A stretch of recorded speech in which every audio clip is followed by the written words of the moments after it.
পার হয়ে নেয়, আমাদের রেজাল্ট ঘোষণা হয়েছে মাঠে, উনি এই কোণা থেকে মারা শুরু করেছে, বাসা পর্যন্ত দিচ্ছে। এটা কিন্তু আপনার বাসার কোন গরুর বাছুর নয়, আপনি তাকে ইচ্ছা মতো মারবেন।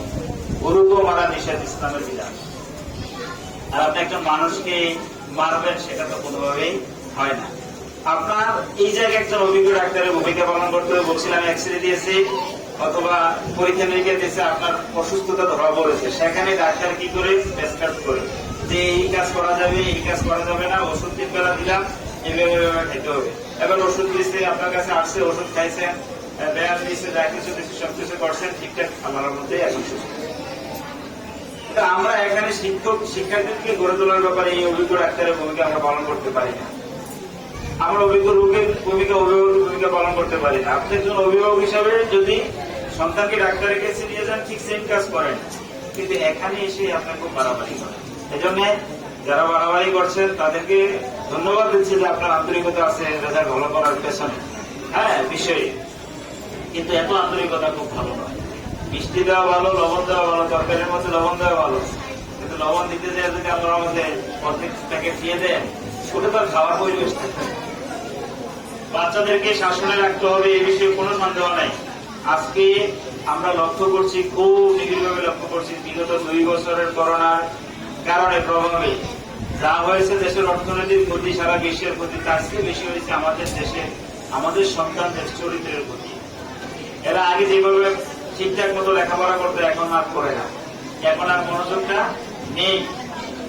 এই মনোযোগ তৈরি করার জন্য আমরা হাড়ে পরিশ্রম করতেছি বিভিন্ন ক্লাসে, কিন্তু হাট পরিশ্রম করে লাভ হচ্ছে না তেমন।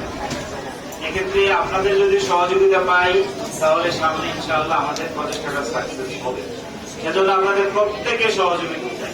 সহযোগিতা কি? আপনি প্রত্যেকটা সন্তানের উপরে কড়া নজর রাখবেন।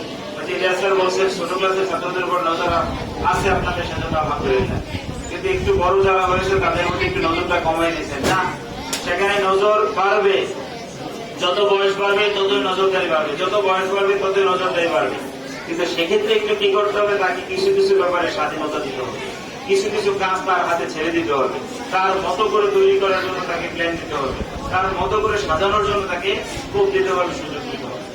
কিন্তু আপনার দৃষ্টি থাকবে সে কিভাবে সাজাচ্ছে, সে কিভাবে তৈরি করছে, সেটা কিভাবে কাজগুলো সম্পাদন করছে, কোন কাজ কিভাবে করছে, সেখানে আরো দৃষ্টি রাখতে হবে। এখন সে ফ্রেন্ডশিপ খুঁজে, এতে 2, 3, 4, 5 ওখানে গেলে সে ফ্রেন্ডশিপ খুঁজে খুব বেশি, বন্ধুদের বাসায় দিতে চায়, দাওয়াত নিতে চায়, ইত্যাদি করতে চায়। সেক্ষেত্রে আপনার নজর রাখতে হবে কোন কোন বন্ধুদের সাথে সে চলাফেরা করে, সেই বিষয়গুলো একটু কষ্ট করে খেয়াল রাখতে হবে। প্রিয়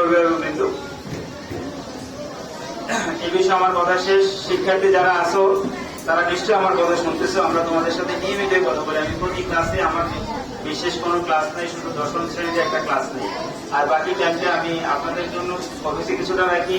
আবার কখনো কখনো আপনাদের কাছ থেকে বিদায় নিয়ে হঠাৎ করে আপনি একটু কষ্ট করে মনে কথা বলবো, আমি একটু ক্লাসে ভিজিট করে ক্লাসে রাউন্ড দিই। প্রত্যেক ক্লাসে আমি কথা বলার চেষ্টা করি, আলহামদুলিল্লাহ।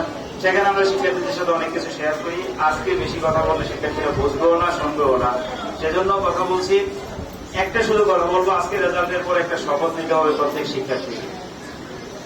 আজকে রেজাল্টের পর একটা শপথ নিতে হবে, যার যে জায়গায় রেজাল্ট এসে দাঁড়িয়েছে, যে খারাপ করবো তাদের সম্পর্কে একটা তখন আমি বললাম, খারাপ করলে হতাশার কোনো কারণ নাই, ভালো কিভাবে করা যায় সে বিষয়ে চেষ্টা করতে হবে।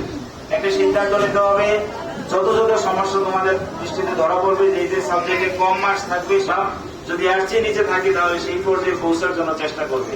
তুমি নিজেই দেখবা তোমার এক সাবজেক্ট আছে 90-এর উপরে, আরেক সাবজেক্ট আছে 50-এর উপরে, তাহলে